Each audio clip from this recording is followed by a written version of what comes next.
Alright, hello and welcome to Jurassic Park for a minute. We'll be discussing the second Jurassic Park sequel, 1 minute at a time. I'm Brad. I'm Dave. And back after selecting these minutes to join us for is Mr. J. Jurassic. Hello, sir. What's up, guys? How you doing? It's been a little while. Welcome back. Glad to be back. Awesome. We've got quite a bit to tackle in these next couple of minutes, so before we get into that, just briefly, over at Jurassic-pedia, we're following along here with the entry for the lab compound with the article there, so go over there and check it out for all the details that we're going to hit upon in this upcoming minute, and some extra stuff as well. Eric! Quiet. Will you stop that? Dr. Grant says this is very dangerous territory. Look, maybe we should split up or something. You know, we could cover twice as much ground. Dr. Grant says that's a bad idea. Dr. Grant says that... Well, what's the good of hiring an expert if we're not going to use his advice? Yeah, except Dr. Grant isn't looking for Eric. He's looking for the coast. Okay, fine. Go ahead and scream. And then when that tricycloplot attacks you, don't come crying to me. All right. Guys, ready to get into 38? Yeah. Do it. As we enter minute 37 of Jurassic Park 3, Alan and the others had arrived at the Embryonics Administration building. Paul had called out for Eric, but he was quickly shushed by Amanda. As we open on minute 38, we follow Paul's gaze across to the reception desk, where a telephone sits, covered in moss. Amanda says what the hell and picks it up, but there's no dial tone. Disappointed, she puts the phone back down on the reception desk, and looks about the others as they all start walking past the reception desk and further into the building. And as they do, a dark shape streaks across the shadows in the background. At the 20-second mark, they walk into the next room and see vending machines lining the walls. Paul Kirby immediately starts digging into his pockets and pulls out some change and says the machines only take quarters. Who's got change? And he's got about $1.10. At the 29-second mark, Billy takes a step forward and kicks the glass of the nearest vending machine, shattering it to pieces, scaring Amanda. He reaches in and grabs a handle and starts handing them out to the others, as Paul looks on, stunned. At the 42-second mark, he takes a look at the glass and then gives it a weak kick, and then doubles over in pain, clearly not the smartest thing to do. Slowly turns and limps off after the others. At the 51-second mark, we cut to a long hallway, vines hanging from the walls and ceiling. Grant and the man are eating their candy bars, as we start to come out into enormous space. And as the minute ends, Grant and Amanda walk out on the platform, with a view over the hatchery production floor, and Grant begins to walk down the stairs. As when last minute the group had entered the reception area of the Embryonics Administration building, and Paul had yelled out Eric's name, but Amanda had shushed him. Paul's eyes fall on something, and Amanda follows his gaze as the camera drops down to reveal the telephone sitting on the reception desk. The phone itself, like we've mentioned briefly before, how it doesn't look like a 1993 vintage phone like we've seen in Jurassic Park. But I do love how it's covered in moss like that, and definitely looks old.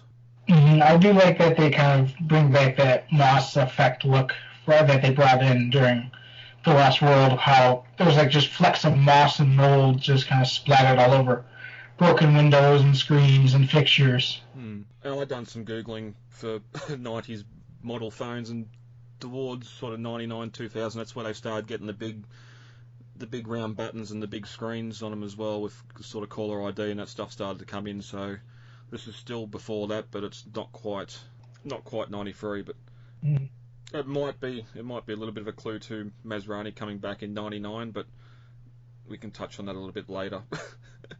But the phone obviously doesn't work, and Amanda puts it down. Now, I'm no telephone expert, but I'm pretty sure with copper lines and all that stuff, you don't actually need...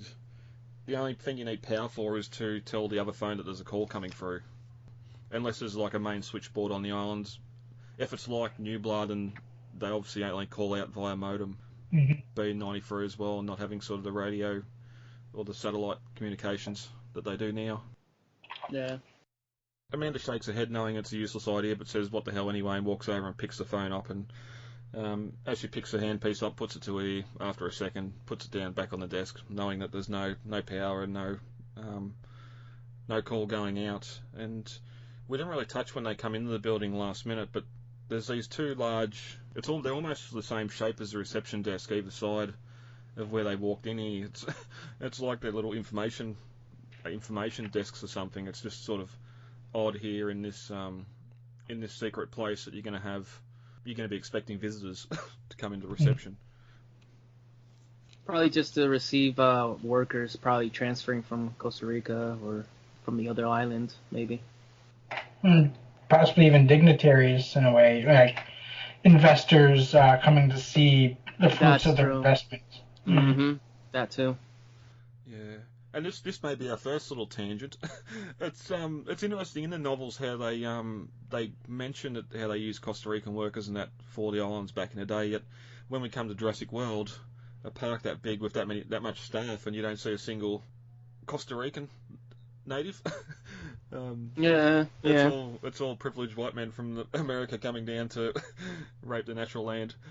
You can imagine that a park like that would cost a lot to get in, and it reminds me a lot of like Disney World, where like you get a lot of tourists, but most of the people that live in the Orlando area themselves either work for Disney or just work and would never really be able to afford the park to go to the park. Yep. That's very true. Yep. But the group start to walk further into the building here, and we start to get that ominous music start to play, which I do love this part of the score coming through here and into the lab.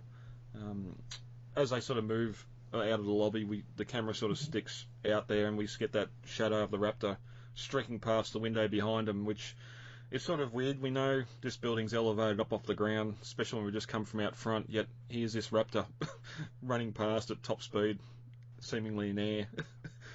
I think they kind of really make an implication that the mountain kind of terminates almost at the foot of the side of the building, because I know that they kind of show from the outside more foliage kind of going upwards. I'm not sure if it's jungle or if it's actually a hill of some sort. But I know that in the filming location, the hill does terminate at the side of the building.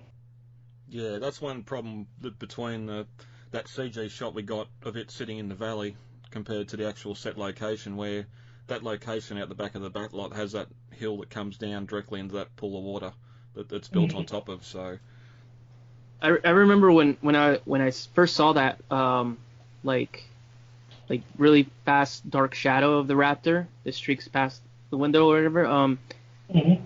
I had to actually this is after the theater watch. This is when I had the movie at home. I remember I had to see that twice, because at first I didn't think it was a raptor. I was like, what is that? I didn't see that in the theater, or maybe I just, you guys know from our T-Rex episode, where I was just not out of it. But watching it again at home, I remember going back at least twice to see oh, it is a raptor. Okay. Because at first I was like, what is that? Is that the first time I saw it, I almost for some reason thought it was a Gallimimus. I was like, okay, why is that scary? But then I saw it again, and I'm like, oh yeah, it's definitely a raptor. But it's really fast, Maybe it's a meat-eating Gallimimus. Hey, could be like the ones from Land Before Time. Yeah. They were really after those eggs, and then they were like, "Whoa, we'll eat these little baby dinosaurs too." Remember those guys, the thieves? Yeah. That was Land Before Time 2, I think, right? Getting Out of the Valley, I think it was called.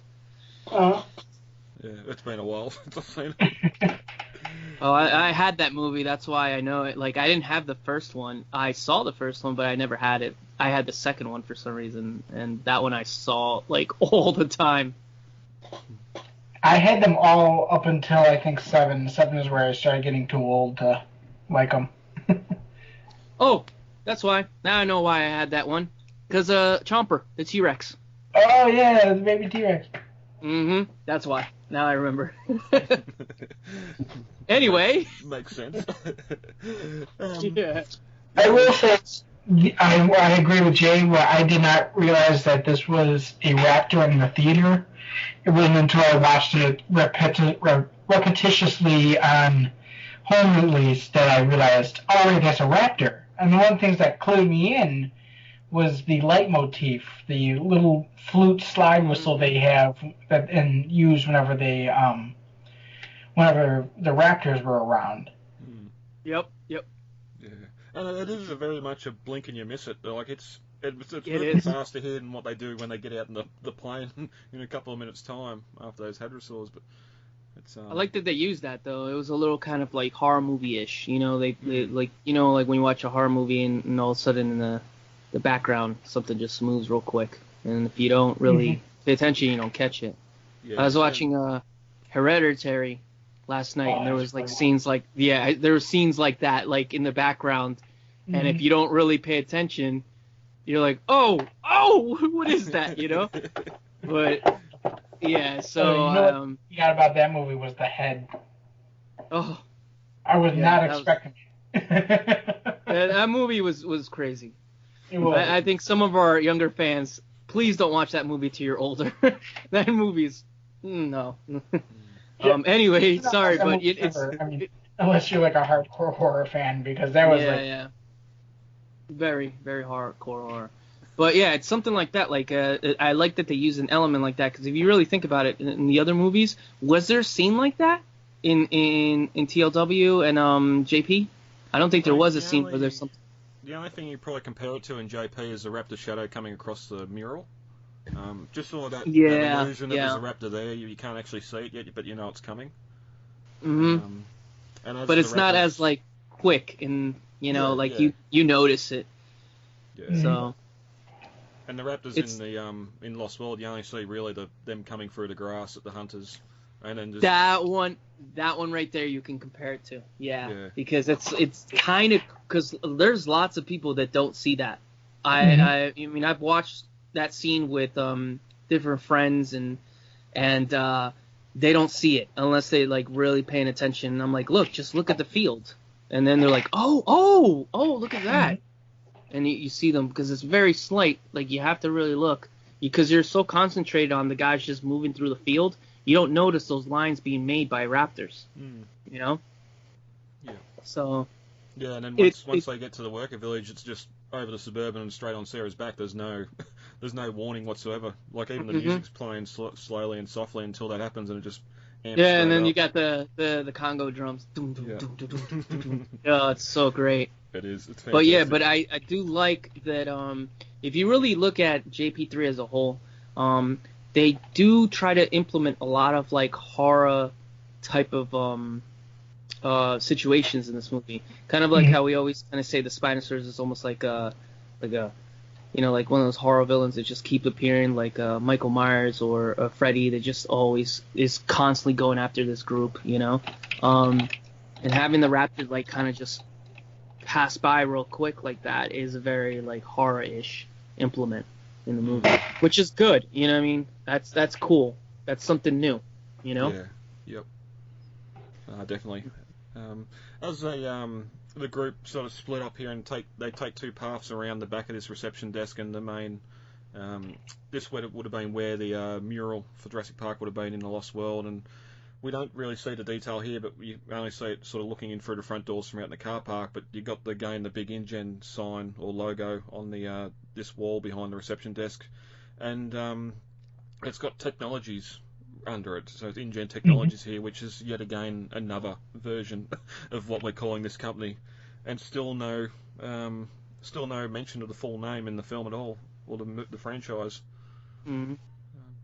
Because we sort of talked at the end of the Lost World Minute where you got Hammond coming on to do the interview, and it's former head of InGen Bioengineering. So again, it's not InGen doesn't seem to be an abbreviation for anything. It's just their name. It's maybe just maybe when it was first conceived, the company, it might have had like a full name like that, but you know how sometimes you go through marketing, and marketing will decide a name that really sticks and really hits with people. So maybe they just like shorten it down, rebranded, and left it as that. That's kind of like what they're doing right now with Jurassic Park. Universal's rebranding it to just Jurassic World, which I get what they're doing, but I it's a little disheartening. It is. You know, especially when you see pictures pop up of them the ride. The ride in I think what is it? Yeah, and I saw them. Yeah, I saw that one picture.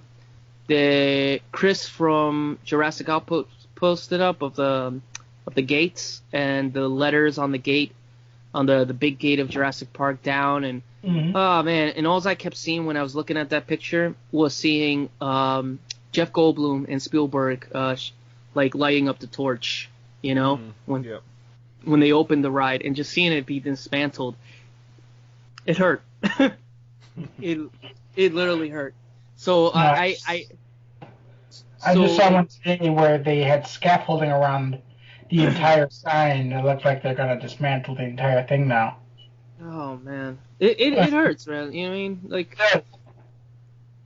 I get it as a marketing point, and that's where they're going with this. But so probably that's what they did. InGen probably started as a different name or a full name, and then somebody, the marketing team came in. Hey, let's abbreviate it, make it smaller, rebrand it, and that name will stick in people's minds. Which, if you think about it, it does, because we all know it, and if it rolls off the tongue better, instead of saying International Genetics. Instead of saying that whole thing, which we kind of, that's the name we assume it is, right? Or is it?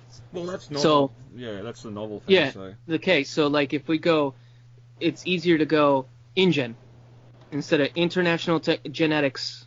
It's just so, because in branding and in marketing, if especially how you guys know that I deal with art, like lots of things. It has to be quick, and it has to capture the person's mind fast. Yeah. And when you go into like stores and fast food places, it's always a name that sticks to you. And then in commercials, all that same thing. It has to be within seconds to catch your mind.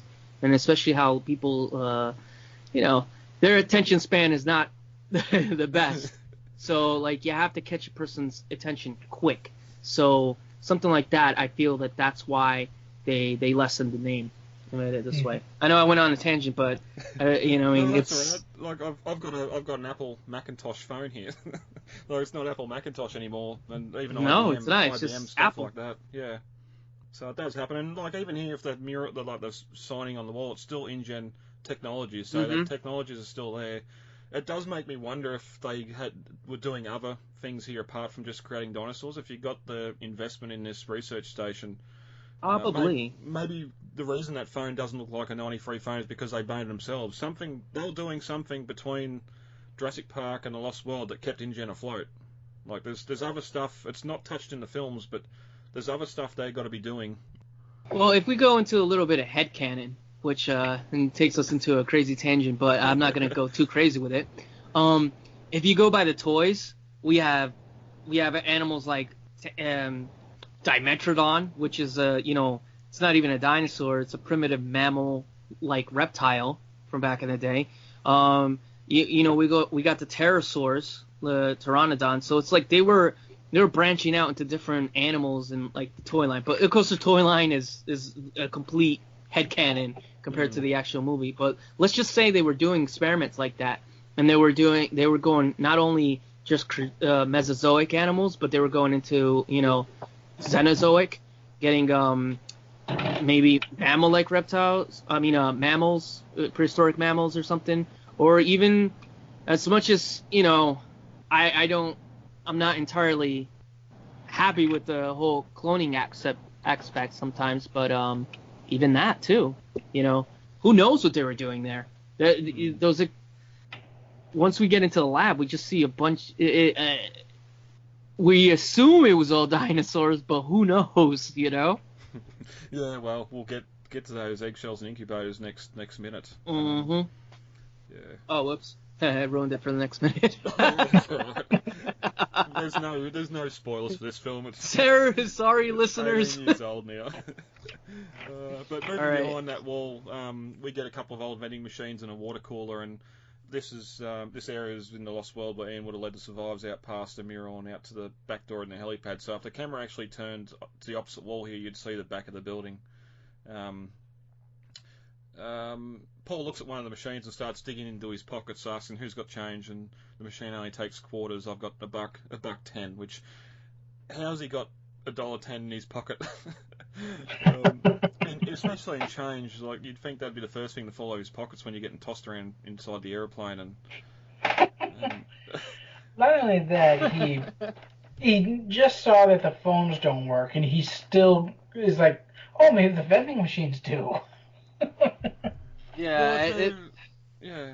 Go, Jay. they're just trying to present how I don't know how ridiculous Paul's character is in this movie. It is. Yeah. You know? And even if it's it might be a analog mechanism for the coins to go in and the candy bars or whatever to drop out, but the fact that it's the power's there either to refrigerate or and all that sort of thing, but it makes it hard. I tried to date these vending machines, but without seeing a brand or a logo on them, it's near impossible, and it doesn't really matter in the long run. But beside him, Billy takes a step back and then comes forward and kicks the front of the vending machine glass out that he's standing in front of. And I wonder if Amanda or Teoloni was told he was going to do that, because she gets startled a lot. She nearly jumps and does the old cat hanger from the ceiling here as Billy comes forward and kicks his glass out. Yeah.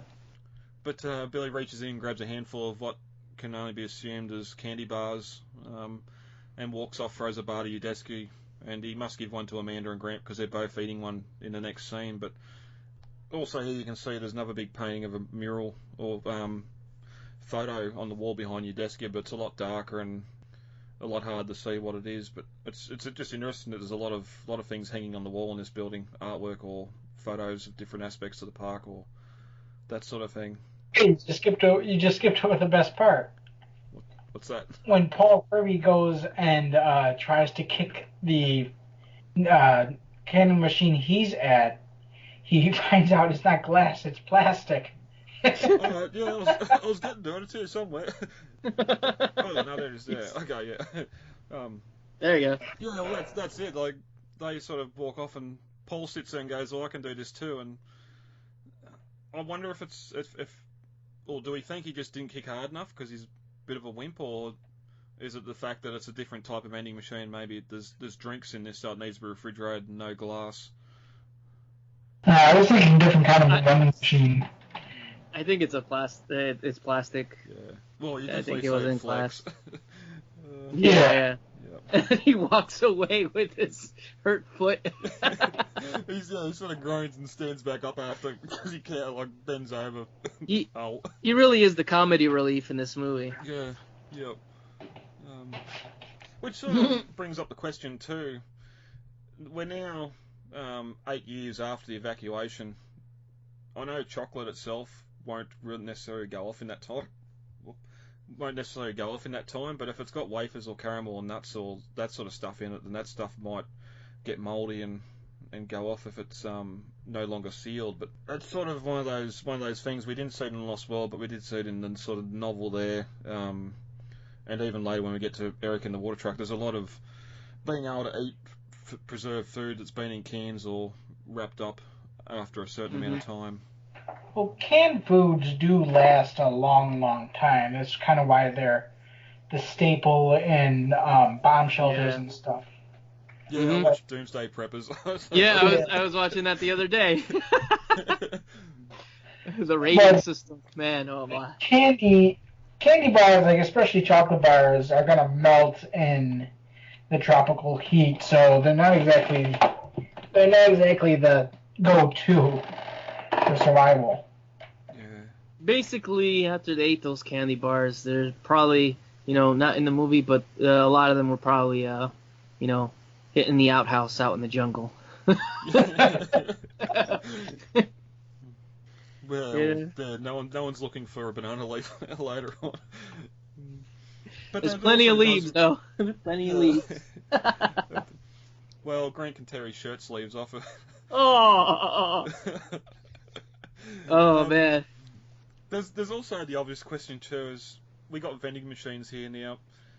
Did they have someone come on island with their little van with all the to refill them every couple of weeks or and take the money away. Like, it seems to be a going trend here where the people creating these sort of things don't realise what a remote facility entails or what the word remote means. Like, again, if this was your local mechanic or something, yes, you'd have a reception desk there, you'd have vending machines, all that sort of stuff for people that have to wait or eat or whatever else. And if you're going to assume, okay, well, everyone that works here sleeps at the worker village, so that must be where the kitchen is, and it might not be a cafeteria or anything here, because unfortunately you don't get any sign of that. I don't think lab techs are going to be sitting there eating a candy bar. Yeah, that's true. Well, maybe they did have good refilling systems, because you remember the vending machines in Jurassic Park where Nedry probably emptied those out every day. They probably had like a good refilling system. They're like, oh, Nedry got to the vending machines, call them up again. Then you just need more park staff to sit there. Like, you need staff to refill vending machines. On call. But if these two are the only vending machines in your island, like, we've never seen any in the operations building. Like, you've got 2 vending machines here in the lab for someone's got to come and constantly restock. They have who knows, maybe they got like a special contract with M&M Mars and on a secret research facility. It's Snickers. They have to sign an NDA before they go there. Now he gets back. Oh well, they flew me from San Jose or San Diego down to refill the candy machine. Come back. You never get exactly. There's only one guy on the staff team that does that. Everybody else just refills like regular office buildings. Well, you're off on your 3-day trip. Yeah, gotta go refill those machines. All right, why do you always take that M16 with you? Oh, you have no idea. I deal with really big dogs. Yeah, you get to the machine, all the red lights are on, out of order, or out of product. And, where's Barry? Oh, he's been gone. He's on a week's vacation. No one planned to stay behind and reload the vending machines. Anyway, that's bringing nitpicking down to an extreme. Yeah, but it's a good point though. It's like it's that's little. the kind of thing I expect in Jurassic Park San Diego. Even when Nedry said he's going to check the vending machines, we never actually see vending machines in the movie. So maybe they expected that the business. Yes, it was a secretive business at that point, but maybe they expected over time it was going to become, Jurassic Park is their showroom, so the world can see what they're doing. And over time, Sorna would become, this place where they can show the world that this is where we create the technology of the future, and Jurassic Park is our proof. So if you believe in what we can do in Jurassic Park, Sorna is the facility where you can bring your ideas and we can bring your ideas to life.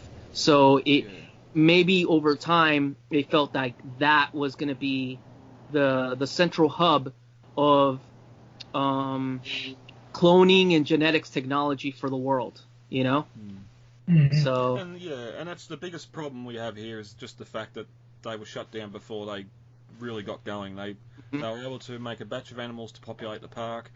They were able to make some more infants that didn't quite get to the park. They were released on this island, and that's where it ended.